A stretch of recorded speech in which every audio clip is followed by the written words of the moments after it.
मोहतरम नाज़रीन, अस्सलामु अलैकुम वरहमतुल्लाहि ताला बरकातुहू। अल्हम्दुलिल्लाहि रब्बिल आलमीन वस्सलातु वस्सलामु अला सय्यिदिल अंबियाइ वल मुरसलीन, अम्मा बाद, फ़अऊज़ु बिल्लाहि मिनश शैतानिर रजीम, बिस्मिल्लाहिर रहमानिर रहीम। अस्सलातु वस्सलामु अलैका या रसूलल्लाह व अला आलिका व अस्हाबिका या नूरल्लाह सल्लल्लाहु तआला अलैहि वसल्लम। मोहतरम नाज़रीन और नाज़रात, आज की इस वीडियो में मैं बात करूंगा कि मज़ार पर हाज़िर होने का सही और दुरुस्त तरीक़ा क्या है। आम तौर पर हमारे मुआशरे में बहुत सारी ख़राबियाँ पाई जाती हैं, गलतफ़हमियाँ भी पाई जाती हैं। जो हज़रात जिस तरीक़े से समझते हैं उसी तरीक़े से मज़ार पर हाज़िरी देने को दुरुस्त और जायज़ समझते हैं। बहुत सारे आदमियों को आपने देखा होगा, वो जाके बिल्कुल करीब बैठ जाते हैं। कोई है बिल्कुल जाके पैर के करीब बैठ जाता है, कोई गया बिल्कुल सर के पास करीब होके साहिब मज़ार से करीब होके बैठ गया, कोई इधर से कोई उधर से। तो अब या तो उनको जानकारी नहीं है इसलिए वो ऐसा करते हैं, या बहुत सारे हमारे मुसलमान भाई ऐसे हैं कि वो जानकारी लेना भी नहीं चाहते, क्योंकि वो ये समझते यार इसमें भी कोई तरीक़ा क्या चाहिए, बस गए सलाम किया फातिहा किया चले आए, अब इसमें भी हम तरीक़ा तलाश करें, इसमें भी हमें तरीक़ा मालूम करना पड़े। तो बहरहाल वो इस चीज़ को ज़रूरी नहीं समझते हैं और जिस तरीक़े से उनका मन करता है, उनकी तबीयत करती है, वो जाते हैं और अपना काम करके वापस आ जाते हैं। तो मेरे मोहतरम नाज़रीन और नाज़रात, ऐसा हरगिज़ नहीं है, बल्कि अल्लाह का शुक्र है किताबों में साहिब मज़ार की बारगाह में यानी किसी भी मज़ार पे आप हाज़िर होने का इरादा करें तो उनके आदाब बताए गए हैं, वहाँ पर हाज़िर होने का तरीक़ा बताया गया है, किस अंदाज से जाएं, किस अंदाज से वापस आएं और क्या करना है क्या नहीं करना है। ये तमाम तरीक़े जो हैं किताबों में दर्ज हैं, बताए गए हैं, ताकि हम जाएं तो हमारी कोई गुस्ताखी ना होने पाए, कोई बेअदबी ना होने पाए, जिनसे साहिब मज़ार को उनको बुरा लगे या उनको ख़राब लगे। तो बहरहाल आज की इस वीडियो में मैं बात करूंगा कि मज़ार पर हाज़िर होने का सही तरीक़ा क्या है। हुज़ूर मुहद्दिस आज़म मुहद्दिस बरेलवी आला हज़रत रहमतुल्लाहि ताला अलैह ने भी अपनी किताब में लिखा है, और भी किताबों में आपको इंशाअल्लाह मिल जाएगा, कि मज़ार पर हाज़िर होने का सही और दुरुस्त तरीक़ा ये है कि जब हम मज़ार पर जाने लगें तो सबसे पहले हम उनको सलाम करें, यानी जो अल्लाह के वली आराम फरमा है, साहिब मज़ार हैं, उनको हम सलाम करें। अब उनके भी सलाम का अंदाज़ अलग है। कब्रिस्तान में आप जाएं तो वहाँ सलाम करने का अंदाज़ अलग है, और किसी दोस्त अहबाब को मिलने जुलने वाले को सलाम करें तो उनके सलाम का अंदाज़ अलग है। तो जब हम साहिब मज़ार की बारगाह में जाएं तो फ़ौरन हम सलाम करें, और सलाम इस अंदाज़ में करें, अस्सलामु अलैका या सय्यदी व रहमतुल्लाहि व बरकातुहू, अस्सलामु अलैका या सय्यदी व रहमतुल्लाहि व बरकातुहू। ये वहाँ पर सलाम का अंदाज़ है, तरीक़ा है। तो इस तरीक़े से आप सलाम करें और दाहिने कदम से आप दाखिल हों, और जिस तरफ उनका पैर है यानी उनका कदम मुबारक है, कोशिश यही होनी चाहिए कि उधर से ही दाखिल हों, यानी कदम की तरफ से दाखिल हों। अब कदम की तरफ से आप दाखिल हो करके मज़ार के दाहिनी साइड में आप आ जाएं, दाहिनी तरफ आप आ जाएं, और जहाँ पर उनका सर मुबारक है वहाँ पर आप रुकें, और कम से कम 4 हाथ की दूरी का फासला बना के रखें, यानी कम से कम एक अंदाजे के मुताबिक 4 हाथ का फासला आप रखें, उसकी दूरी रखें, और उतने दूर पर आप खड़े हों और सिरहाने की तरफ आप खड़े हों। अदब का तकाज़ा यही है कि वो अल्लाह के वली हैं, अल्लाह के मुक़र्रब बंदे हैं, हम गुनहगार हैं, ख़ताकार हैं, मुजरिम हैं। तो हमारी ये औकात नहीं है कि हम बिल्कुल उनसे करीब होकर के बैठें, उनसे सड़ करके बैठें, ये हमारे लिए मुनासिब नहीं है। तो 4 हाथ की दूरी का फासला बनाएं अगर मुनासिब हो, और अगर कभी उर्स वगैरह के मौके पे आप जा रहे हैं, बहुत ज़्यादा भीड़ भाड़ है,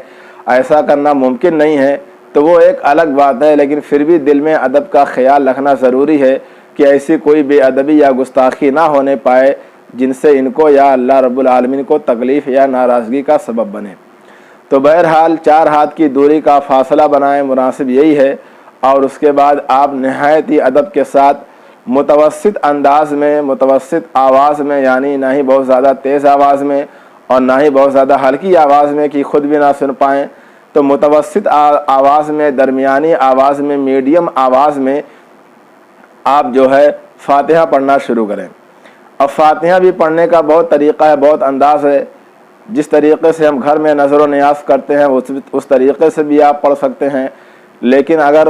آپ کم سے کم 11 مرتبہ کوئی درود پاک پڑھ لیں یا درود غوثیہ پڑھ لیں، اب اس کے بعد 1 مرتبہ سورہ فاتحہ کی تلاوت کریں،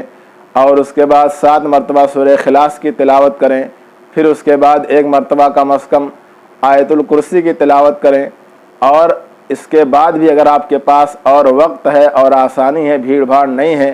آپ اور پڑھنا چاہتے ہیں تو سورہ یاسین شریف کی 1 مرتبہ تلاوت کر لیں، سورہ ملک کی 1 مرتبہ تلاوت کر لیں، تو یہ آپ کی مرضی کے اوپر ہے، تو اس طریقے سے آپ کر لیں۔ پھر آخر میں درود پاک پڑھ لیں۔ اب اللہ رب العالمین کی بارگاہ میں ہاتھ اٹھا کر کے آپ دعا کریں کہ اے میرے اللہ، جو کچھ میں نے پڑھا ہے پہلے اللہ کی تعریف کریں، اس کی تعریف و توصیف، اس کی حمد و ثنا بیان کریں، اور آقا علیہ الصلوۃ والسلام کی بارگاہ میں نظر و نیاز کریں۔ پھر ان کے وسیلے سے صحابہ کو، انبیاء کو، خلفاء کو اور سب کو ثواب پہنچائے کہ مولا سب کی بارگاہ میں نظر قبول فرما۔ اب اس کے بعد اولیاء کرام، شہداء کرام کی بارگاہ میں نظر مولا قبول فرما۔ اب اس کے بعد جہاں پر ہم حاضر ہیں یا آپ جہاں پر حاضر ہیں، ان کا نام لے کر کے اے مولا جہاں پر میں حاضر ہوں، جن کے مزار پر میں حاضر ہوں، بالخصوص ان مزار والے کو، ان صاحب مزار کو، تیرے نیک بندے کو میں نذر کرتا ہوں، ان کی روح پاک کو تو اپنی بارگاہ میں قبول و مقبول فرما۔ اور جب ہو جائے اور سارے مسلمین مسلمات، مومنین مومنات کی ارواح کو نذر کریں، اس کے بعد آپ دعا کریں۔ جہاں پر آپ حاضر ہیں انہی بزرگ کے وسیلے سے دعا کریں، مولا میں اس نیت کے ساتھ آیا ہوں، میری یہ پریشانی ہے یا میری یہ حاجت ہے، پریشانی ہے اس کو دور فرما، میری یہ حاجت ہے اس کو پوری فرما، قبول فرما۔ تو اس طریقے سے جب آپ دعا کر کے فارغ ہوں، اب پھر آپ کو واپس آنا ہے، تو مناسب اور ادب کا طریقہ یہی ہے کہ آپ پیچھے سے یعنی الٹے پاؤں ہی واپس آئیں ادب کے طریقے پر، اور سب سے احوط اور سب سے احتیاط کا درجہ یہ ہے کہ آپ مزار کو ہاتھ نہ لگائیں، مزار کو بوسہ نہ دیں۔ حالانکہ اگر ہم بوسہ دے دیتے ہیں یا ہاتھ لگا دیتے ہیں تو اس میں کوئی کفر کی بات نہیں ہے، کوئی ناجائز کی بات نہیں ہے،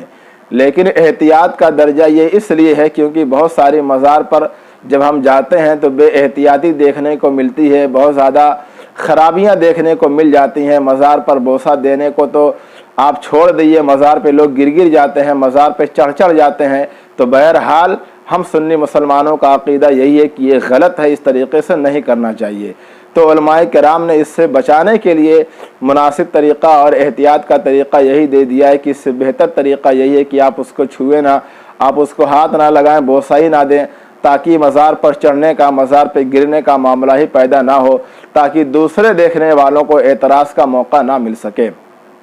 تو ان باتوں کی ہمیں سمجھ ہونی چاہیے۔ تو ہم الٹے پاؤں واپس آئیں اور پیچھے کی طرف